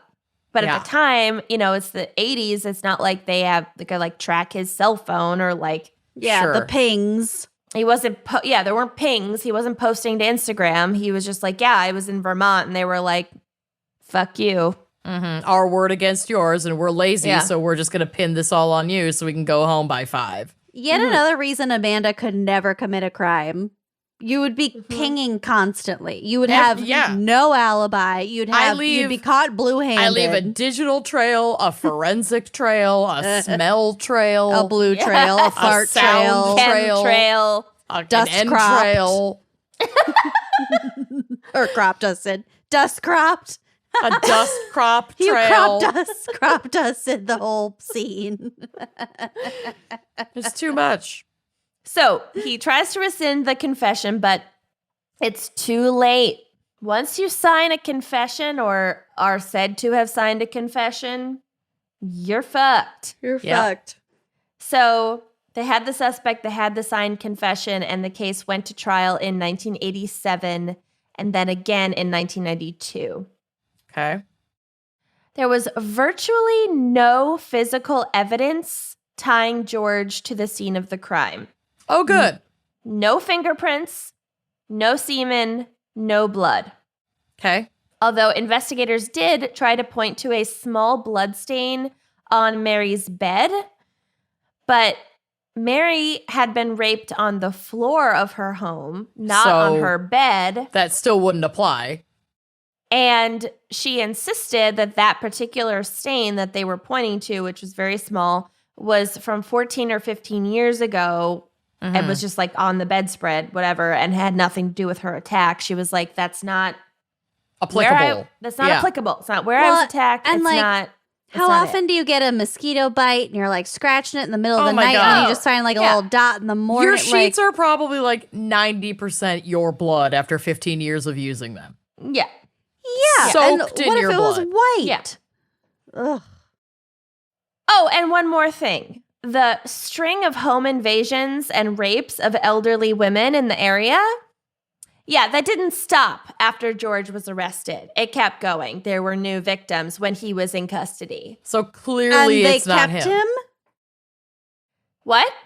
And they kept him. They kept him. Yeah. Jesus fucking Christ. But don't worry, that's probably not relevant. Mm-hmm. They're probably a copycat. It was a copycat that picked up exactly where he left off. Right. Right. So, given how tenuous and circumstantial all of the evidence against him was, How could it be that George Parrott was not only charged with, but also convicted of rape in both of his trials? Jesus Christ. Jesus, Joe. The Jesus, prosecution's case hinged on a single strand of hair found on Mary Prekop's bed, which again, not where the rape took place. At trial, FBI agent Wayne Oakes, a self-proclaimed, quote, hair and textile fiber expert. So he's probably been on a couple episodes of Forensic Files. I was going to say, a self-proclaimed Forensic Files alum. Yep. And this is probably 92? 92. Is this in the 90s? This is the 1992 trial. So he actually probably was on a couple episodes of Forensic Files. I'm going to find out. Probably was. Testified for the prosecution that he had, quote, in his words, matched this strand of hair to George Parrott or Parrott. Oh, And this Jesus. is 100% visual. This is 100% subjective. Yep. This, according to the FBI in 2015, 90% likely that this is bullshit. Incorrect, yeah. We will get to it. You also aren't allowed to say matched. You can say is consistent with or is not consistent with. Right, but this guy he's- did say matched. He said matched. Yeah. Great. He also employed a plethora of scientific and forensic jargon, like plethora. Jargon. Jargon. Papier mâché. Okay. Holland Claim- oats. Claiming that well-trained experts like himself could use the technique of hair comparison analysis to reliably distinguish individuals using either head or pubic hairs. So he was like, yep, I could, that's Todd. And that over there is Billy. I can do science that can't be done. Here Yeah. we go. Yeah. A chemistry happens. Yeah. It occurs. A chemistry occurs. Quote, Oakes went on to bombard the jury with scientific jargon referring to the medulla, the cortex, and the cuticle of the hair, likening the task of comparing individual strands to recognizing a specific person in a crowd. Nope. No. A direct quote from Oakes' testimony, quote, in 10 years, it's extremely rare I will have known hair samples from two different people I can't tell apart. Okay. What a douche. Yeah, like if you want to suck your own dick, and I know this was the 90s at this point, but like start a podcast. Don't do it at a trial where somebody's fucking life is at stake here. Yeah. Okay. Say whatever you want about yourself to get attention, but not Start when a somebody. podcast. Yeah. Yeah, why is exactly. this guy like the Mike Boudet of hair experts? Oh my. Gauntlet thrown. Fuck that dude. Seriously, fuck that dude. 1,000%. Okay. But So, actually- anyway, the jury bought it, and George was sentenced to life in prison. Fast forward nearly 27 years. Oh, good. In 2013, although between 2013 and 2015. But still years after I got that parking ticket that now, or speeding ticket, that now in 2020 has inhibited me from renewing my license. If we're just decades making the after she timeline got very that specific. speeding ticket. Okay. Continue. In 2013, the FBI publicly admitted that they'd been wrong for decades about hair. Yeah. Yeah. The technique of microscopic hair analysis, quote, could not scientifically distinguish one individual to the exclusion of all others. Yeah. So you can't say this is Lucy's hair and not Amanda's hair or Right. Madeline's hair or whatever. Well, Amanda's hair would be a little bit different. Well, but yeah, but natural. Forensically speaking, in a courtroom, absolutely not. Yeah. And, quote, statistical weight could not be given to comparisons to suggest a likelihood that the hair derived from a specific source. So you couldn't say this is... Josie or Kenyon. Yeah. Well, no, but you also couldn't say this is 75, I'm 75% sure this is Lucy's hair. Or I'm 90% sure this is Lucy's hair. You can't give a statistical weight to No, it. all you can do is say, like, this analysis is consistent with. Yeah. Consistent or not consistent. It's not even yes or no. It's not match or no match. It's consistent or inconsistent. Which is very vague. It's equivalent to saying, like, their hairs are both brown. This is white wine. Yep. It is not consistent with red wine. Mm-hmm. But I couldn't tell you that it's a 2017 Pinot Grigio. Chardonnay or exactly, or from California or whatever. But also in a jury, if you were to hear this is consistent with, or like this matches up with, and then there's other, arbitrary or circumstantial evidence, like it just shouldn't even be allowed. Like it shouldn't even be presented. It should only be presented as a defense, honestly, if it's not consistent. Like that's the only time where if it's like, okay, well, there are a bunch of blonde hairs left at the scene and the defendant is, a black person with curly dark hair. Sure. Yeah. That's inconsistent. That's a good defense. Right. You know what I mean? Yeah. Okay. So,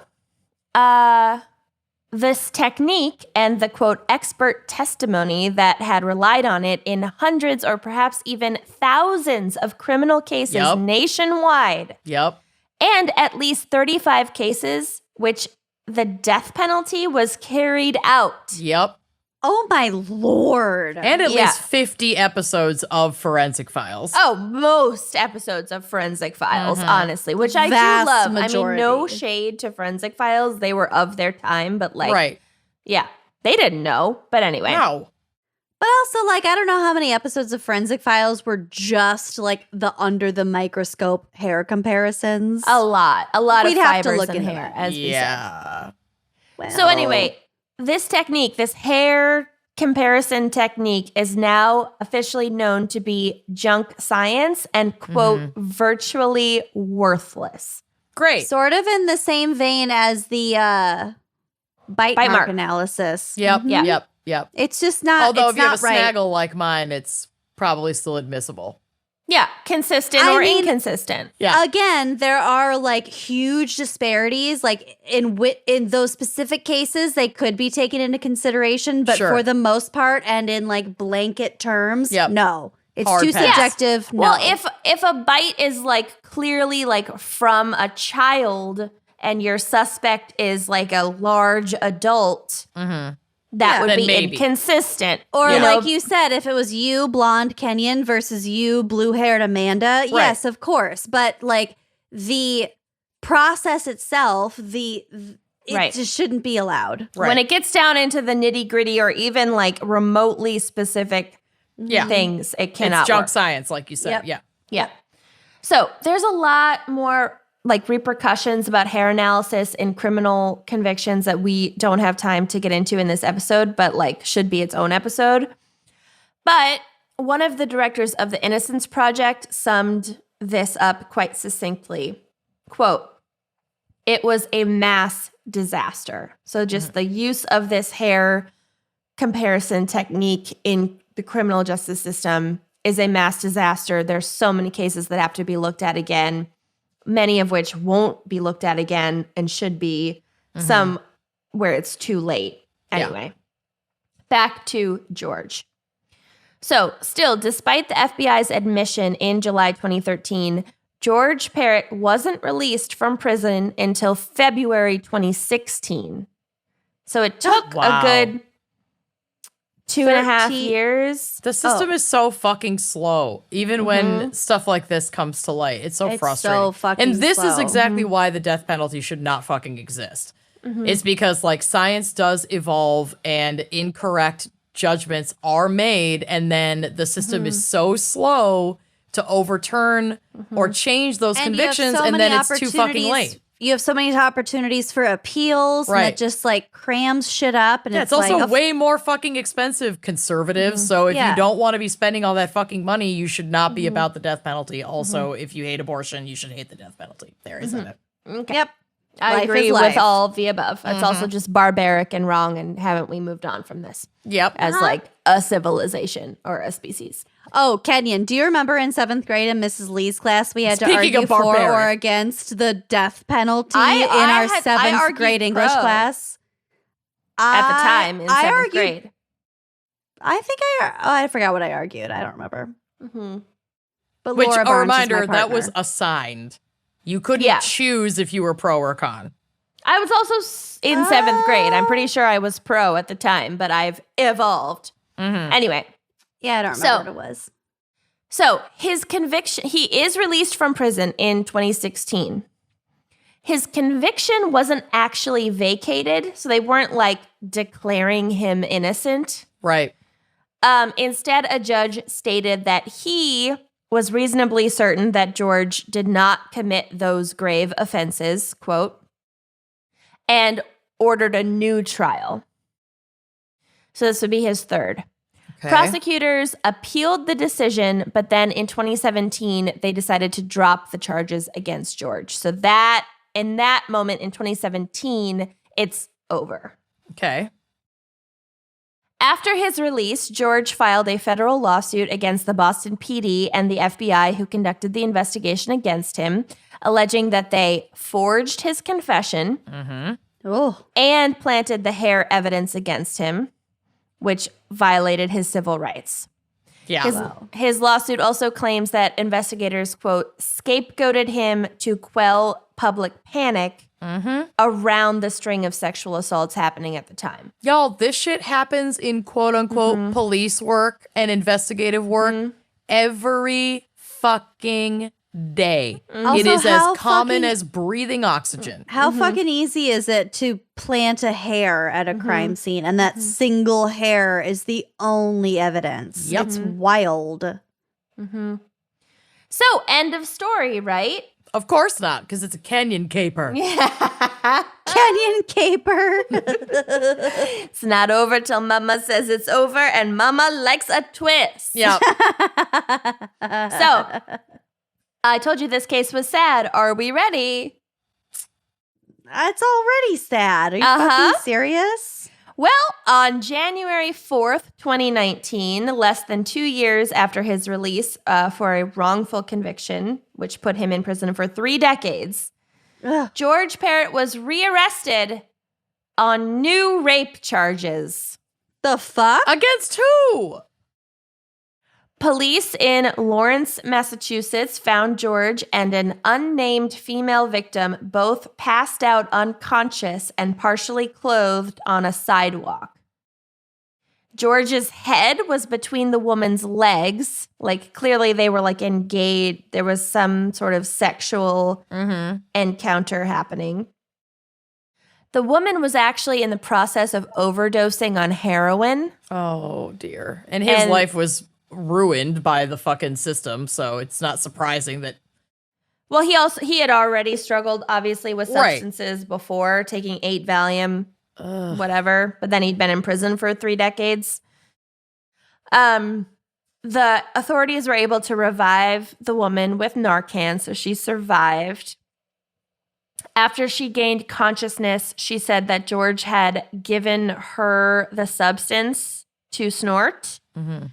And that she had not consented to sex before losing consciousness. And the second you lose consciousness, you're no longer consenting to sex. But, Right. So George, now 50 years old, and perhaps ironically, now completely bald. Oh, Jesus. Oh, God. pled not guilty to these new charges. But the district attorney, it's very much like a Stephen Avery situation. Yeah. Like, he may not have been perfect. Like, he may not have committed one crime, but have committed the other, you know, like. he sure. he may be innocent of one and have been wrongfully accused. It does not make him a saint. Right. Right. Oh, yeah. I mean, he may, not have been a rapist in one and was a rapist in another. He may have done both, but still the police planted evidence against him and wrongfully convicted him. It's totally a Stephen Avery thing. Yeah. So we just don't know, because that's what happens when the police do fucked up shit. Right. We don't know the truth. The system is so fucked that there's no trust. So we just likely won't ever really know what happened in either of these situations. Mm-hmm. And so justice isn't served for anyone. Well, we know what happened in the second situation, but I mean, yeah. So the DA used these new rape charges as proof, quote unquote, that he did the last one. That he was guilty all along. Because now he's a serial rapist. Writing, quote, originally sentenced to life in prison for a horrific Springfield rape, which was negated in 2016 by a Superior Court judge granting a new trial. He just reoffended in Lawrence. Regrettably, there is another victim who has now allegedly suffered at his hands 3 decades later. God damn it. Oh, fuck. So we don't yet know the result of this new case, or at least I couldn't find anything. It happened in 2019. I feel like it probably hasn't been decided yet, but I could be wrong. And the original victim, Mary Prikop, passed away in 2004 at the age of 97. So she obviously could not comment. No. But yeah, Wow. so that is my case. I mean, there is a danger in painting any individual in a completely black or white, manner. Yeah. Right. Everybody is multidimensional. Every single person and circumstance is complicated. Yeah, he likely was innocent in this first situation and likely is a rapist piece of shit in this second situation. Yeah. But that doesn't mean he deserved 30 years in prison for the first one he was wrongfully accused of. Exactly. Or But even if who he had knows? committed the first crime, if police fuck up the investigation or It's use forensic techniques that are bad science Right. or plant It's evidence, not justice. it's not It justice. is not justice. God So that's damn. my case. Basically, Great. everyone sucks, all men, and yeah. Yes, all men. Nothing Sponsors? is fair. Everything is conflicting. Don't leave your house. Sponsors? Yay!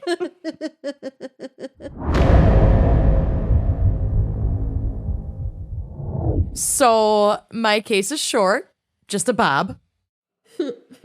But it fascinated me. So today I'm going to be talking about hair theft in Venezuela. Oh, God. Thank God, she says. I want to begin with an incredible quote from the BBC. Quote, Venezuelan papers are rife with reports that robbers are picking different kinds of locks these days. Oh, wow. Locks of hair stolen from women to sell in the country's lucrative beauty business. Oh my God, Amanda, you're wearing stolen hair I hope not. from like marginalized women of color in Venezuela. I mean, Maybe. I really don't think that's the case. Is it real human hair? It is real human hair. Ooh. It is. But, there are a lot of ways to get real human hair. A lot of it's donated. Well, we all ride an elephant here and there. Exactly. So I'll follow up with my hair guy and see where this where this hair comes from. Yeah. Okay. Yeah. So as clever as that play on words is, this shit is no joke, and it's actually pretty terrifying. So in Venezuela's second largest city of Maracaibo, a group of thieves who called themselves the Piranhas took to stealing locks of women's hair around 2012 to 2013. The hair was then sold and made into hair extensions and wigs at a high price as part of Venezuela's lucrative beauty industry. So somebody in Venezuela is wearing stolen Venezuelan women's hair, probably. For Was sure. this like the trend of like clipping man buns? Sort of. Remember that horrible video that That's was like horrible. super wrong? I mean, don't Yeah. come up and cut someone's hair off. Yeah. No, but it was Bodily like there was autonomy extends there was to some hair. viral video of that. I It was remember awful. It's probably a similar thing, but none of it's good. The piranhas would target women with long, natural-looking hair, so I think I'd be safe. I'm safe. They would hold them at gunpoint in some cases, instruct them to tie their hair in a ponytail if it wasn't already styled that way, and then proceed to hack the ponytail off with either a razor blade or scissors, like large What if they didn't shears. have a hair binder? I mean, you'd just be holding it then. That's so scary. Yeah. Ugh. So according to Business Insider, once this odd string of holdups began, demand for natural hair extensions immediately began to rise, reporting that the demand... Hold-ups. Get it? Yes. Goosebumps. Yep. Okay. Reporting that the demand started growing by about 30% for these like natural hair extensions. One salon owner, Jonathan Morales, said, quote, "The market is more competitive now. We judge the hair on its tone, condition, and color, but my salon does not buy from street vendors as we do not know where that hair comes from." So basically, the prices went down because this hair was stolen and good quality. Mm-hmm. And so then demand went up. Mm-hmm. Okay. Yeah. And then it was a vicious cycle. Correct. So another Maracaibo resident named Sarah Madrid told CNN, quote, "It's happening downtown, at the beach, or at the mall, where you'd find a lot of young women. The thieves grab them by their hair, pull out some scissors or a razor blade, and cut their hair. Then they sell it at beauty or hair salons." Oh, no. So what I didn't realize is that hair theft is not uncommon worldwide. The BBC reported that, quote, "In South Africa, men have been robbed of their dreadlocks. Cases have also been reported in Burma and in Colombia and Brazil. But Venezuela seems to have some of the highest cases of hair theft worldwide. The wig trade is certainly a quick and easy money opportunity, but some folks dig a little deeper, holding Venezuelan beauty culture at least partially responsible." Again, this is from the BBC, and sorry to quote so much on this case, but I found these articles fucking fascinating and really could not say it any better than they did. So, like, why even fucking try? It's 2020. Everything is dust. Quote, "Venezuela does take beauty seriously. It has racked up more Miss Universes and Miss Worlds than anywhere else, and other women feel the pressure on a daily basis. Breast implants are a common present for 15-year-old girls. Oh, Makeup... they're not even done growing. I know. Makeup is a must at all times, even in the gym." End quote. So I extensions would not do well. in Venezuela, no. I didn't have actual boobs till I was probably 23 years old. Right? I feel that. 15? You had one boob, but the other one really didn't start coming in till later. I did. I had one. Mm-hmm. Like This adult one. teeth and baby teeth. Yep.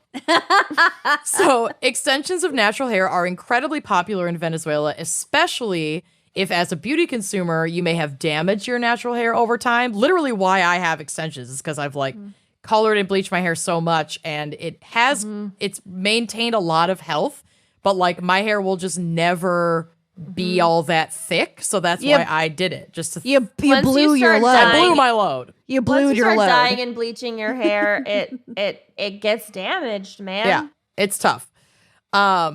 So if you've changed or damaged your natural hair over time in order to achieve perfect blondes and highlights, purchasing and applying natural hair is a quick and easy way to like spruce up your look and have like a more healthy, voluminous look. So Irene Caselli, who is the author of this BBC News editorial that I keep quoting, is quick to point out, however, that blaming the beauty industry for these violent hair thefts is essentially blaming women for perpetuating the beauty industry that perpetuates these thefts. So it is like a circular fucking victim blaming, and I totally let's agree with her. blame women for the male gaze. Well, exactly. I don't think any of us need reminding that multi-billion-dollar beauty industries are a direct result of a patriarchal society and are often owned and operated and profited on directly by men. Yes, all men. Fuck you. Paul Mitchell. Yeah. And Las Piranhas are mostly women getting their cut, pun intended, in an environment where violent crime is unfortunately common. So in So 2013, the stealers are women? in a lot of these cases, the piranhas were women that are likely working for men, but they can get close to the women, and they can also identify the good hair. Yep, and you know they're hiding in plain sight in these places that are like popular hangouts for women. Oh, So shit. it's going to go under the radar that there's a bunch of other women in a, place where a lot of women are gathering and not like Oh, three shit. dudes with scissors, Yeah, yeah.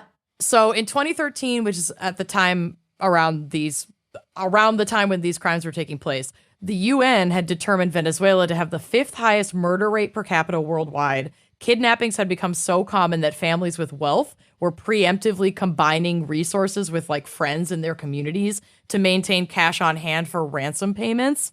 And hair theft was certainly a lucrative crime. So a full head of hair can go for up to 10,000 bolivars, which was about $1,500 in US currency at the time. So that's like a lot of fucking money. For one like good chunk of hair, say an entire severed ponytail, a street vendor could get about $500, while synthetic hair will only go for about $150. So if you're knocking off a bunch of ponytails in a day, you're making thousands of dollars. Yeah. As a street vendor. It's as lucrative as drugs, basically. Absolutely it is. Shit. So though these thefts were really not being reported to police, they were widely shared in the media and online, sparking panic among female Venezuelans. Police did increase security at common hit locations like malls and beaches, though I'm not sure how much this actually deterred the thefts from occurring. And in a statement from the mayor at the time, it was clear that much of the responsibility was being put on women to prevent their hair from being snatched. Don't wear ponytails. Yeah. Don't da-da-da. Spaghetti Don't strap ask to tank get tops. raped. Exactly. So he said in a quote, like in a public statement, quote, "We are responding with force to these escalating crimes. However, we recommend that women avoid wearing their hair down in public places as it facilitates the theft." Wouldn't wearing your hair up in a ponytail facilitate it even more? Right. 'Cause it's already up in a cuttable. Wear it in a bun and a hat. Yeah, like it doesn't. It's an unreasonable expectation to Oh, put it's on these ridiculous. victims. Yeah, it's completely Yeah. ridiculous. I'm Granted, not offering a solution. I'm just saying, like, Exactly. this is fucking absurd. they're not offering a solution at all. Right. Really, No like one is. they're increasing some security, I guess, but it's like fucking useless. So yeah, I just thought the whole idea of hair theft and like, because there's a fucking black market for everything. There really is. If Everything. somebody's going to pay money for it, there's a black market for it. It's wild. And it just never occurred to me because it's actually like hair donation and selling your hair is common for creation of things like wigs and hair extensions. Joe, you're one true beauty. Yeah, you're one true beauty. But I just never thought of people like getting their hair stolen off the street. Well, there's also just a lot of exploitation that comes with it. And it depends on where like your line is for what you consider like exploitation versus like if you buy cheap, fast fashion, that's coming from places with poor labor practices where mostly like underprivileged women of color are working. Yeah, you're buying that cute fall sweater from Target that's made in Indonesia. Right. Like, don't kid yourself. That is a form of exploitation. It is a sliding scale. It's a sliding scale, and that in that same vein, there are, women, lots of women in India and Bangladesh who sell their hair. Mm-hmm. And, they're doing it it's their labor basically, and they're doing it to help their families. And then we buy it. Yeah. And it's exactly the same thing as buying a $5 tank top at H&M. Mm-hmm. Yeah. Not saying that's good, but it's what it's like that. Right. It's the same thing. Because capitalism is horrific. Yeah. Capitalism in general is, it's just it's a sliding scale of human labor, of exploitation. Mm-hmm. That is what it is. Yeah, you cannot escape it. There's like a whole school of thought about how like no one can operate ethically just existing in a capitalist society. Like we're all complicit. It's 100% because of the way that our like world is structured. You could dedicate your entire life and lifestyle to trying to make sure that every single thing you purchased and used was ethically sourced, and you would still fail. And I'm not saying that to be... You shouldn't try, You should still try. Always. Like, every bit helps. But this is how pervasive it is. all-encompassing. Mm-hmm. You use rubber, Yeah. you're contributing to slavery. Mm-hmm. Chocolate, coffee, cotton. Mm-hmm. anything. Avocados. An iPhone. Literally anything. Oh, yeah. God. Oh, Any yeah. jewelry. Don't get me started on precious metals. Mm-hmm. All right. Anything. Well, on I'm that looking around my room right happy now. note, Nothing Yeah. in my room is, It's all like, tainted. Unless you live on your own little farm and you produce 100% your own shit, it's the Yeah, only way you But can prevent even that. that land is colonized and stolen and like Exactly. cultivated on the backs of stolen bodies. and depends stolen- on where you live. In the U.S., absolutely. Right. But and like- Pretty what much livestock everywhere. are you raising and how Right. are There are- you raising there are- them and what are there you are feeding very- them? There are very few human beings on this planet right now who are not participating in this awful cycle. Mhm. Yeah, and So, like- regardless of other places like economic structure, especially because of like the powers that be, capitalism is global. It's a global industry. Oh, so yeah. it's just like we're just fucked no matter what. So I'm gonna make my next hair extension appointment and cry myself to sleep every night. I might send you some of my hair because then you know it's ethically sourced and then I have less of it. Is it ethically sourced? Your own hair? I don't know. My hair? You can have my hair. I can't confirm that She's your just trying hair to is hide the ethically fact. sourced. She's trying to hide her from her parole officer how many amphetamines she's done in the Yeah, last and 6 months. take it. She's Take my sending hair. me. She's sending me Josie's hair. Actually, Oh, I got lots of that. Oh my God. I That'd be know you so do. cute. I know. All right. Oh, On anyway, that that's note- my case. I'm gonna cry forever. On that note, we're a comedy podcast. And thank you to our very special fan picker this week, Jess Roberts. And Indeed. your little sister, Michelle, you spooky little bitch. Oh, We yes, love spooky you. little bitches. Couple Thank of you cute, so much. Spooky little bitches. Well, thanks for listening. We'll see you next week. Oh, bye bye.